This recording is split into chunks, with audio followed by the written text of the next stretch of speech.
All right, welcome everyone. Thank you so much for joining us today. As a reminder, this is the Welcome to SAA event, Understanding Your Membership as a partnership between the Students and New Archives Professionals section of SAA, as well as the Graduate Archival Education Subcommittee. We're really excited to welcome you all today and kind of give you an overview of what involvement looks like in SAA. A few reminders before we get started. Please make sure you're muted during the presentation to avoid any interruptions. There will be plenty of time for questions at the end of the event, so feel free to throw questions in the chat or hold on to them until the Q&A portion comes. And this program is being recorded today. Now it's my pleasure to introduce our three speakers today. First up, we have Colin Post, who is the Graduate Archival Education Subcommittee Chair.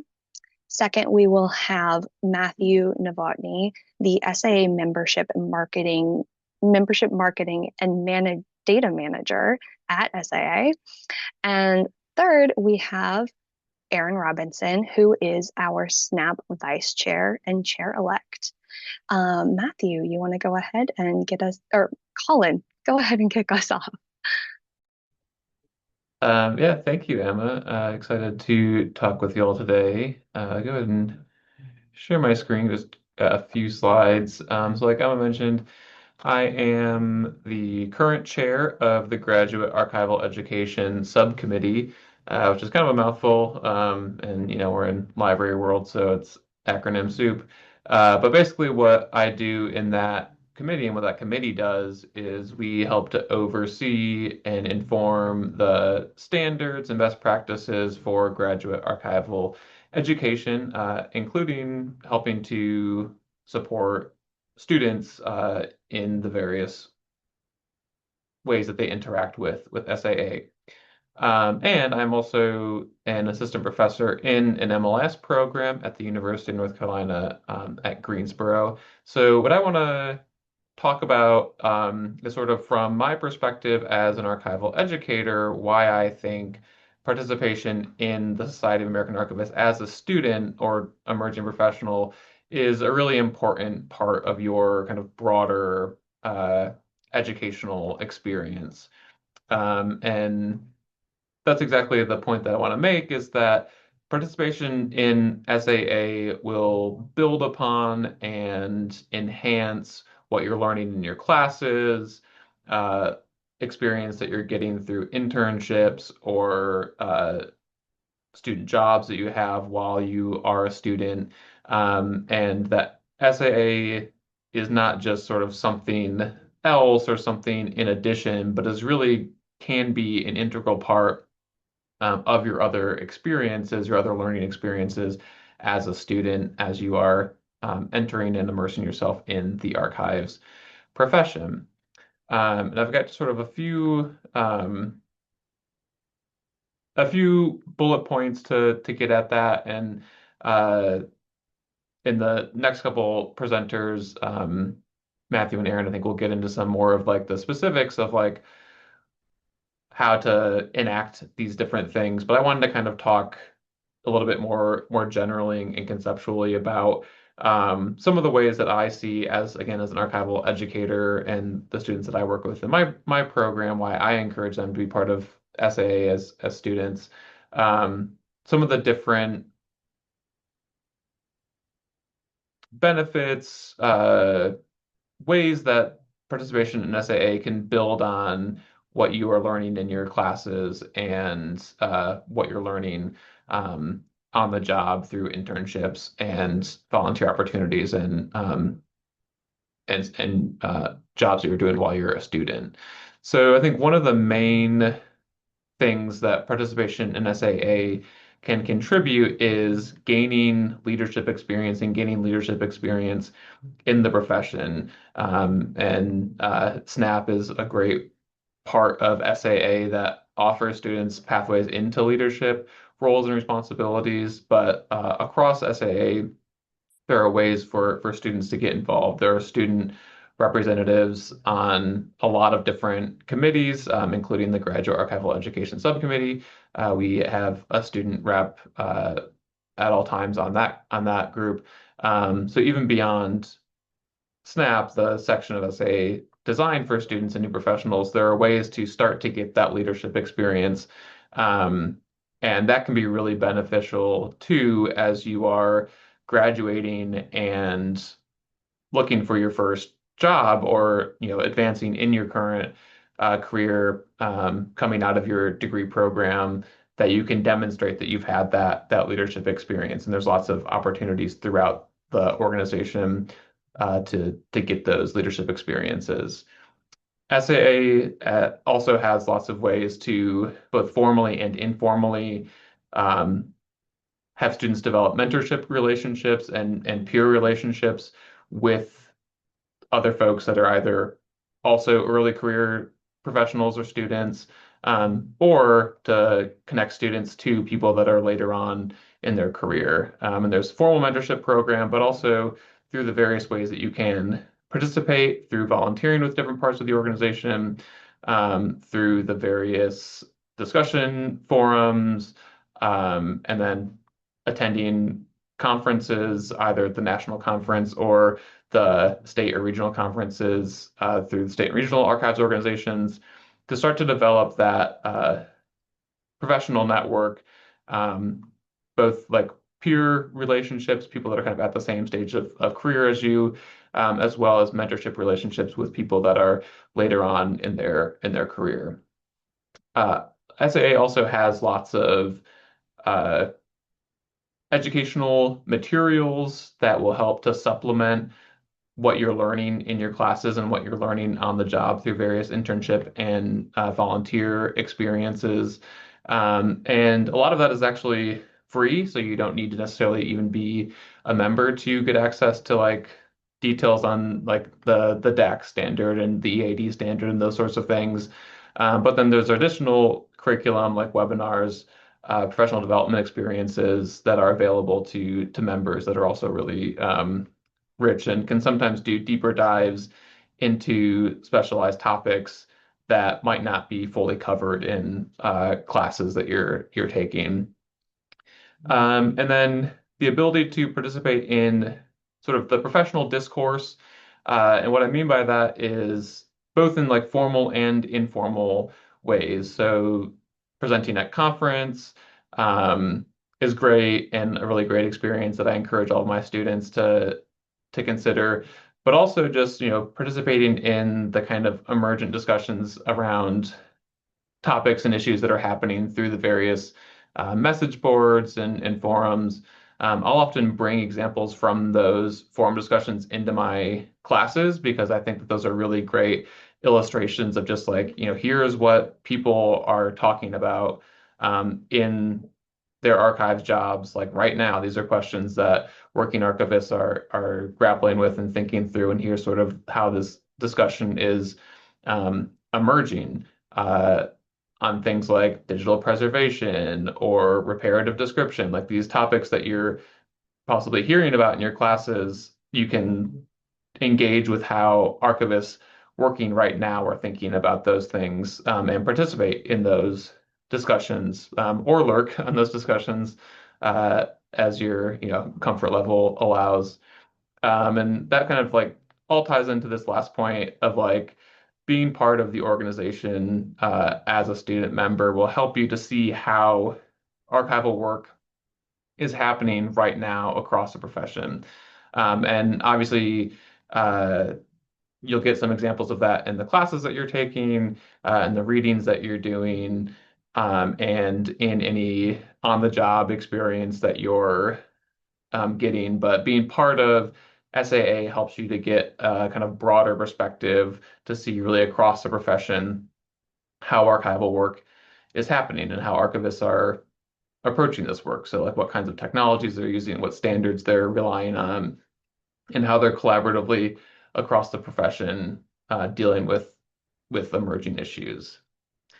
So the sort of overall point that I want to make before I'll wrap up my part of the panel is just that um, participation in SAA, and also extend this to whatever equivalent you have for local or regional professional organizations, which are also great to be a part of.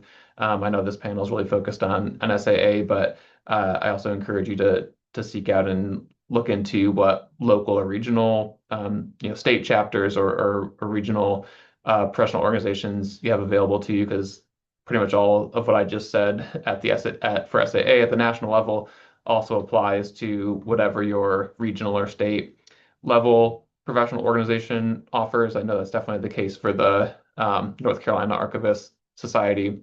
Um, but that participation in these professional organizations, either at the national level or state or regional level, is really a glue that binds together what you're learning in your classes, which is sort of like getting into the theory and the concepts and sort of that perspective into the profession, and then on the job experience where you're really getting that hands-on, um, direct experience, applied experience doing archival work.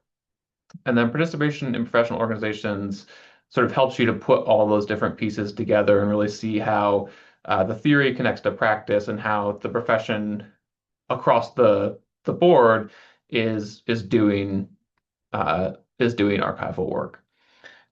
So with that, I will step aside and hand it over to Matthew, who is going to now talk more about what membership looks like in sort of more specific terms with SAA. Thank you very much, Colin. Okay.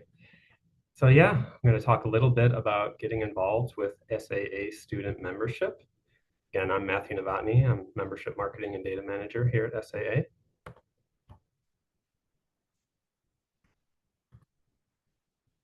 So SAA student membership is, as Colin sort of talked about a little bit, I'll be repeating him along the way here, but it is the first step on your path to excellence in the archives and records management profession. It's open to any individual in a degree conferring program and confers many member benefits at a significantly reduced rate, $75 per year. All we ask is that you provide proof of enrollment. And just a fun fact, students comprise more than 20% of total SAA members. So it is a significant part of SAA membership at large.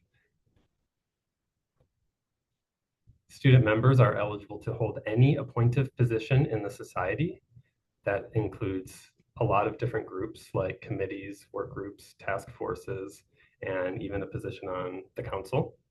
They can vote for officers, counselors, members of the nominating committee.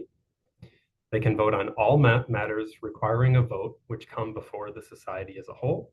Doesn't happen often, but occasionally there's an all-member vote. They can be members of those constituent units of the society that I mentioned earlier. And of course, they can receive the benefits of the society's programs and services, some of which are access to American Archivist Online. That's the premier journal of the archives profession. It features articles, reviews, and case studies. There's also a complimentary subscription to Archival Outlook, which is SAA's bi-monthly magazine. It includes how-to pieces and reports on archival developments. You can get member discounts on SAA published books. These are often used by many institutions to fill up their library shelves. You can get member discounts on the annual meeting and workshop registration. A later slide, I'll talk about this year's annual meeting coming up in July.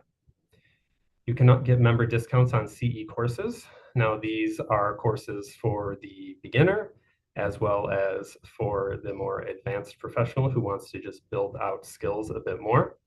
There's also certificate programs that you can maintain throughout the course of your career. You can access SAA's Career Center, which is basically our job board where you can post your resume and apply for free.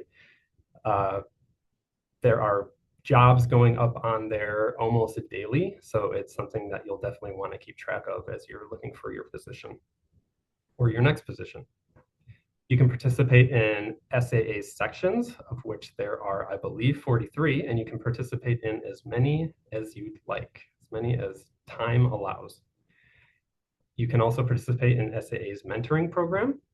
and the Career Services Commons program. Now, both of these programs are sort of administered by the membership committee. The mentor program connects subject matter experts with those wishing to increase their subject knowledge. And the Career Services Commons allows students or early career professionals or anyone really to sort of request an appointment with a career counselor. And you can have advising sessions, you can get your resume reviewed, and you can even participate in mock interviews. So all very useful stuff when you're hunting for a job. And then ultimately you can access SAA Connect, which is SAA's online forum. That's Colin mentioned it earlier. It's sort of where all this discussions are taking place online. You can choose how you want to be notified about conversations. You can get them via email, or you can just go there. And we'll actually be having an update to SAA Connect in the coming months, which will make it feel even more like social media, if that's what you're looking for. So as I mentioned, there were sections. There's more than 40 of them. They're based on areas of expertise and also special interests. There are some here in the bullets, but of course it would be remiss if I did not mention that the SNAP section is one of them. And then you may or may not be aware of the existence of student chapters, but there are currently 14 in existence. They're based on the university that they're representing. Their purpose is to introduce new archivists into the profession. They enhance education by providing an additional focus for students to discuss archival issues, helps identify with the profession and engage in professional activities, and of course promote communication among student members. The overall goal is, of course, to develop the leaders of tomorrow's archives and records management profession. There's more information about this on our website. Same with sections. Just go into membership and you can find the student chapters link along with the list of the 14 student chapters. And if you have any questions, you can email our governance mailbox, which is right there. So one of the main benefits of joining a professional association like SAA is the leadership opportunities that are provided to you. And oftentimes those leadership opportunities are right in front of you. So, ultimately we want to hear from you. We value your unique voice and, want to help you expand your professional leadership skills that can help you within, SAA, but also in your careers, whether you want to pursue positions that are more management related or different areas of expertise or specialties, that kind of thing. So again, you can join sections, you can join committees, you can join boards.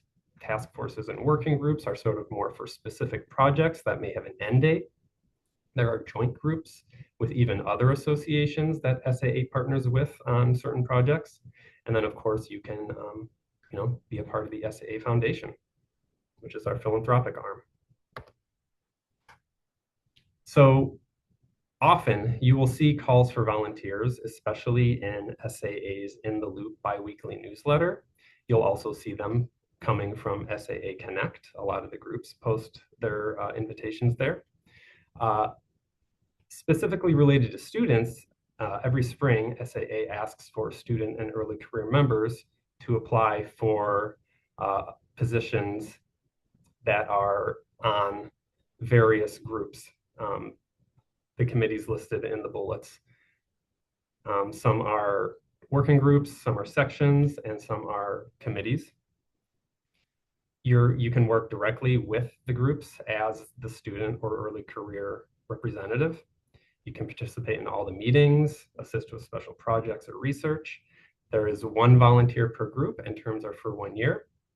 This will be coming up very, very soon. I think generally the deadline to apply for one of these roles is in May. So, just keep an eye out on SAA communications for when this officially opens. I encourage you to apply. As I mentioned earlier, we have our annual meeting. This year it is in New Orleans from July 29th to August 1st. It's going to be the 90th annual meeting. So SAA is, 90 years young, and we hope to see you there. Speaking of that, I don't know if it went up today or if it will go up tomorrow, but there is a call for proposals for graduate student presentation. 3 students and/or representatives from SAA student chapters will be selected to present research papers based on projects that they conducted over the past school year. This is an in-person presentation at the conference, and each student will be allotted 15 minutes to present their paper or their research. There's also a poster area at the conference, so graduate students are and representatives from student chapters are invited to present in person and virtually via PDF. Individual posters generally focus on research or activity, of course, conducted over the past school year, just like the previous presentation. And student chapter posters may describe activities or events that that chapter has enacted over the past year. The deadline for that is Monday, March 30th. So generally, every step of the way throughout your career, SAA is committed to enhancing your knowledge and immersing you in a dedicated archival community focused on preservation and research. As Colin mentioned, a lot of this has to do with you sort of finding your people within the profession and learning from them, growing with them, and SAA hopes to facilitate that process. We're here for you at every step you take in your career, whether you're just beginning and acquiring foundational knowledge, or you want to, transform into the ultimate archival expert. Hopefully we can provide those resources, and our members do a fantastic job of sharing information and serving as role models. So yeah, I encourage your participation. Thank you very much. If you have any questions about membership, feel free to email me at membership@archivist.org, and you can also visit our website. Okay, with that, I will pass it on to Erin.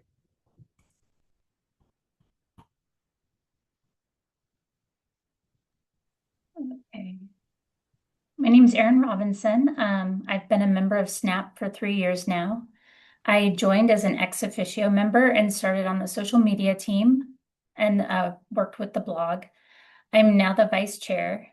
Previously, I was one of the social media coordinators for the San Jose State University student chapter. While in this role, I presented a poster virtually at an SAA conference with 2 other members of the chapter. Being involved with fellow students in the chapter ignited my interest in SAA, and after serving on their executive board, it felt like a natural transition to join SNAP. While being a member of SNAP and SAA, I've been able to explore regional and local archival organizations. As you would guess, there's a lot of overlap, and I meet professionals involved with multiple organizations, all leading back to SAA. Having the support of peers and mentors in SAA, as well as faculty advisors at San Jose State, has encouraged me to present at conferences, both posters and sessions. These have all been building blocks to my career. I have had an arts education archives internship with East West Players. It's the nation's largest and longest running Asian American theater. I've been employed as an assistant media archivist at the Sherman Grinberg Film Library, where I digitized Paramount and Pathé newsreels and evaluated nitrate film conditions. For the last 2 years, I've been a community fellow with the Digital Ethnic Futures Consortium, where I've been working on a community-centered archival project, archiving Black Orange County. I have been, and I'm currently completing a postmaster certificate at San Jose State for digital archives and records management. This is my last semester. I'm excited, but also sad at the same time. It's been a great experience. And kind of just building off what Colin mentioned about local and regional organizations, I'm a member of the Society of California Archivists, where I'm on the outreach committee. I also belong to the California Library Association, where I am a communications lead with the local history, archives, and special collections interest group. I also belong to LAS Subject, who hosts an annual archives bazaar in Southern California, where I volunteer annually, promoting local archival groups and historical groups. I also belong to the Los Angeles Archivist Collective. And then kind of speaking to the mentorship, as Matthew touched upon, I was able to take advantage of this program through SAA. And my mentor was actually local, and I was able to meet up with them and receive a tour of their work and just kind of see what a day in their life looks like, which was extremely helpful. They were very encouraging and supportive, and they remained in contact with me. So it's nice to touch bases and keep them up to date with what's going on and hear what they've been up to as well. But I also want to say that mentorship doesn't just happen through this program. Being in SNAP has provided me with peer mentors such as Kay, our current chair, and Emily, our previous chair. They've both been very supportive. Our entire steering committee has been supportive and have provided a community of collaboration to promote the archival field. I consider myself very lucky to be in this group and to remain in contact with members that rotate in and out and just see where their careers leads. It's been great and supportive. So just kind of wanted to touch upon the professional pathways of organizational involvement from my personal perspective and encourage people to join SNAP. It's a great stepping stone, and it makes connections and networking possible. So I think that's all I have to say. Thank you. Wonderful. Thank you all. That was really informative and helpful. As we get into the Q&A portion, feel free to throw your questions in the chat, or you're welcome to raise your hand and speak aloud if that's easier for you. But I can kick us off since it looks like we don't have any questions yet in the chat. Erin, with SNAP, what are some practical ways people can get involved in the section? With the blog, my experience mostly has been with the blog and having members make posts about what they've been working on or projects that they've been a part of and sharing that, or their professional experiences has been extremely helpful. And it's been great to see, I always tell people, I'm like, life is never linear, and kind of seeing people's different pathways and how they got where they were. It's pretty remarkable. And they also touch upon subjects that I think are very important for new professionals and students to consider. So submitting to the blog would be a great starting point, is what I'd say. That's great. And I also think right now, too, we're coming up on election cycles, which I think Colin and Matthew both touched on a little bit in what leadership looks like.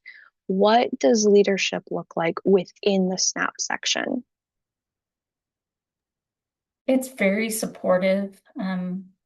We all kind of meet. It's very collaborative, which I enjoy, and people always bring in different suggestions, and the programming has been excellent. Thank you, Emma and Jason. I think that really brings our audience and members' attention to SNAP, and therefore SAA in the larger view. So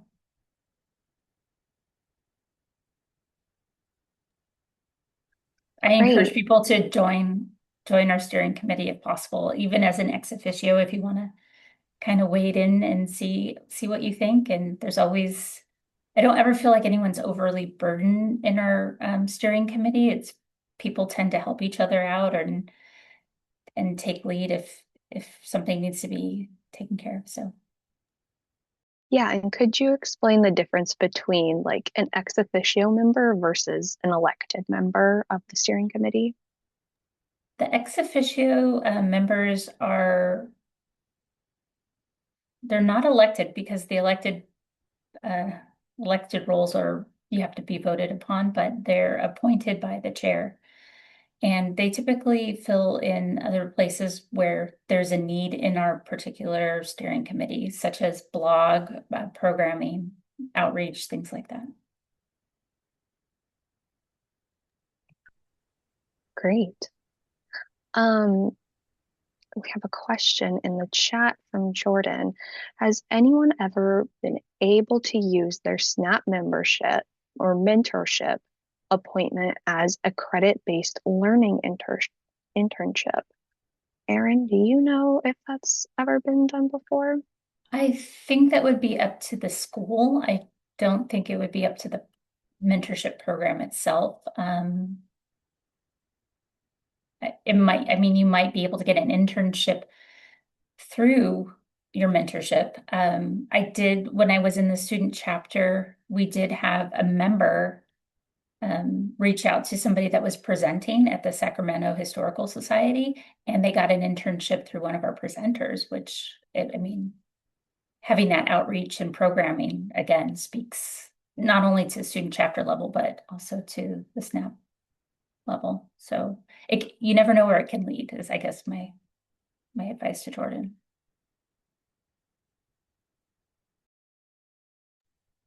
Thanks, Erin. To maybe broaden the conversation a bit from SNAP, I was wondering if Colin and Matthew could kind of talk about your paths of involvement at SAA. Erin covered pretty well the way she's been involved through SNAP, but I would love to hear about your perspectives, Colin as an archive professional, and Matthew getting to work more on the back end as a staff person. Yeah, so I can start. So I mean, I got into the archives world first while I was working. Well, actually, I've always like my first job was in a library, going back to high school. So I've always been in the library world, starting as a my very first job to now. But got interested in archives, specifically working as a student while working on another degree. And then that kind of opened my world to like the world of archives and the career possibilities in archives. So when I started my MLS program, it was definitely like I think it may maybe many of you had this experience of like you kind of know what archives are, but like until you actually get into it, like it's sort of a mysterious world, or we're not exposed to archives in the same way as we are to like libraries, and like going to the public library growing up, and you get kind of used to what a library is, and you kind of learn about it as a user. But yeah, archives were like a pretty unknown thing to me, aside from like I knew that they existed in some sort of abstract way. So getting into like my MLS program, I joined SA as a student member pretty soon, maybe my first semester. And then yeah, that just really helped me to like learn more about like what the profession was like in a real sort of concrete sense, and sort of um, start to kind of put details to those things that I only kind of knew like in an abstract sort of way beforehand. And then yeah, I got a um, student travel grant as a student to attend the conference many years ago. I won't go into like what year it was. Um, and that was a really, really, really cool experience of like being able to attend conference. And so yeah, I don't think that's been something that was brought up of like the student grants to attend conference.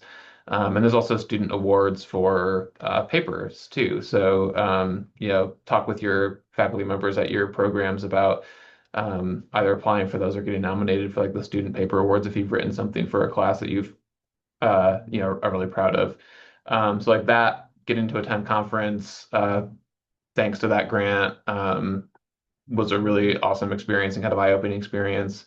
So I think that was a lot of what SAA did for me as a student and emerging professional, sort of like really connect me to like this is what archivists are, this is what archivists do, like in a real way. And then some of those resources, like the travel grant, the Donald Peterson travel grant, helped me to like get to conference and yeah, met people and made connections that are still important to me today. So yeah, it's a little bit about how I've been involved with SAA. And as for me, I come from the association management world. I've been in associations for more than 15 years at this point. However, I do have a graduate degree in rhetoric, or writing, rhetoric, and discourse.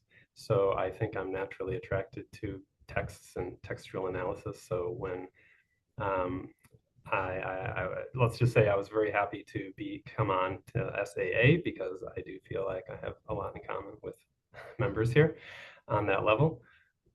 From the association standpoint, I believe that everybody needs support professionally as well as personally. And I think associations can facilitate that support by providing, of course, professional resources, but also the personal connections that can really encourage individuals to just keep going and succeed within their professions.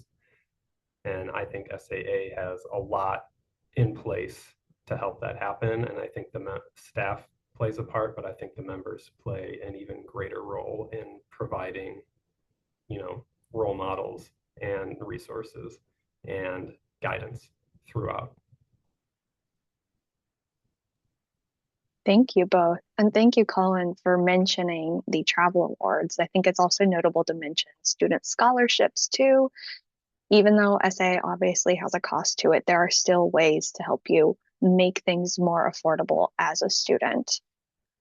And speaking of the conference, do any of you have advice for students or new professionals who are looking to submit a proposal for the first time? What are the best ways to get involved and present their ideas? I always suggest or I tell my fellow classmates, presenting a poster is kind of like an entry level way to present at a conference. It's a little less intimidating than being in a room full of 20 or 30 people and presenting your work. It's more of a one-on-one conversation. When someone comes up and you have a poster, you kind of have talking points already bulleted that you can expand upon and kind of see where that conversation goes.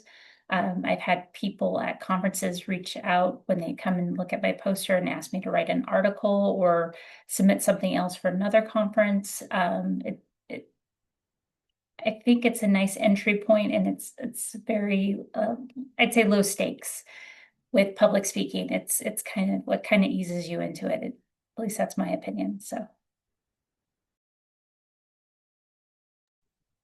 Yeah, I would definitely second Erin's suggestion to think about posters as a way if you've never presented at a conference before. And also, poster sessions are typically like very social. Like a lot of people at the conference come to the poster session. It's typically like during a time where nothing else is scheduled or very little else is scheduled, so that to encourage people to go to the hall with all the posters.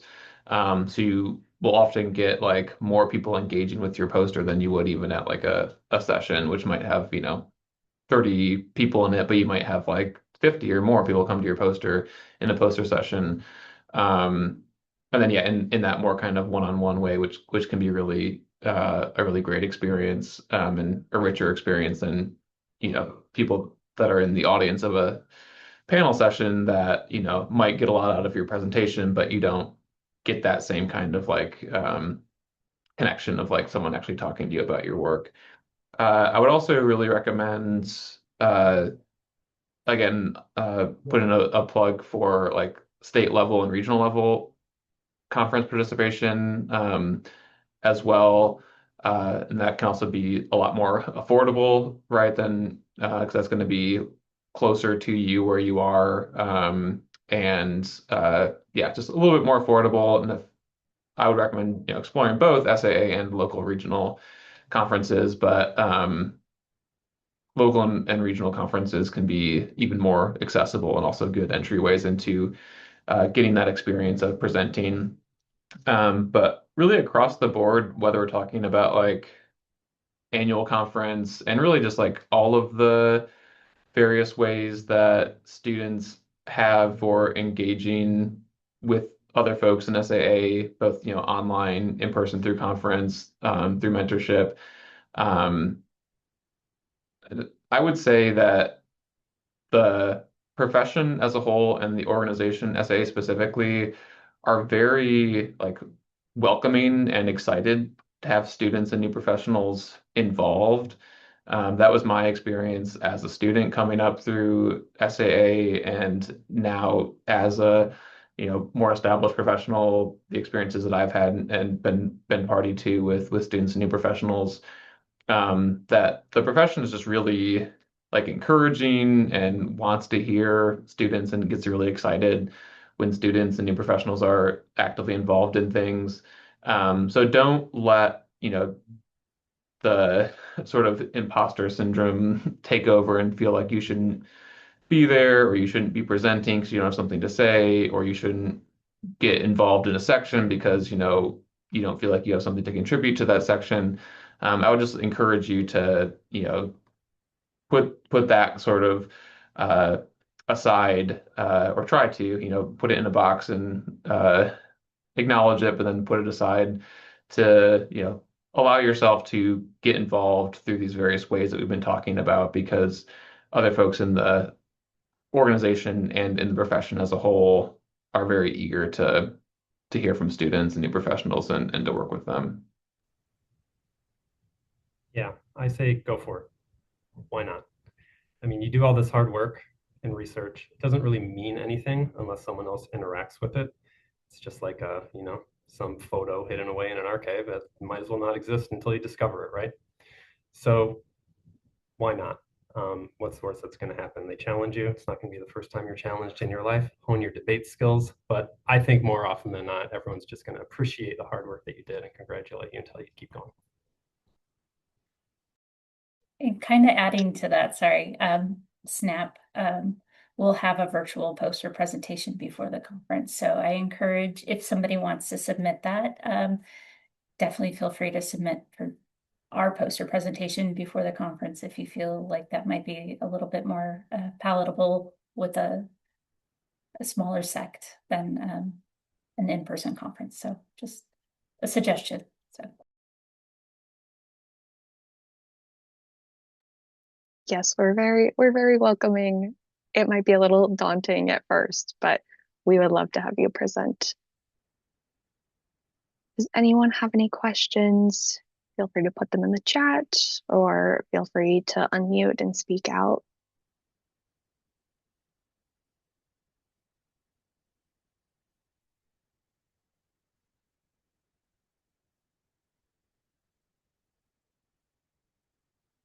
Well, if we don't have anything else, a huge thank you to our three panelists today.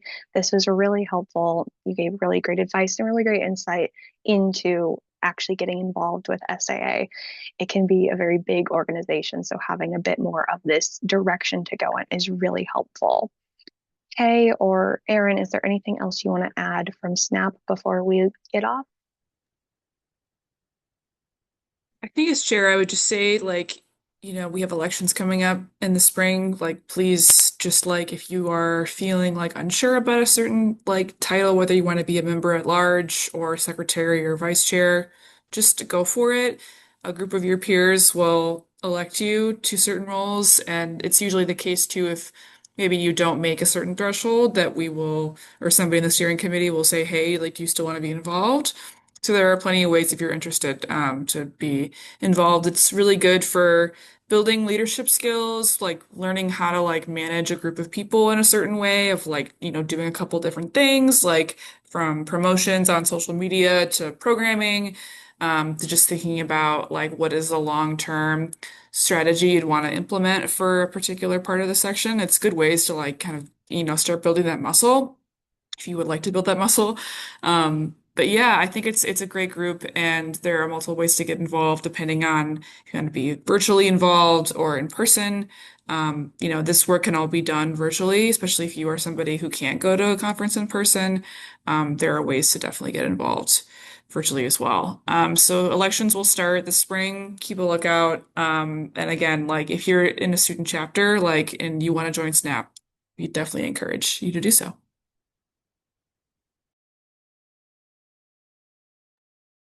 Great. Well, thank you so much, everyone, for joining us today. Have a great rest of your day. Thank you. Thanks, Emma.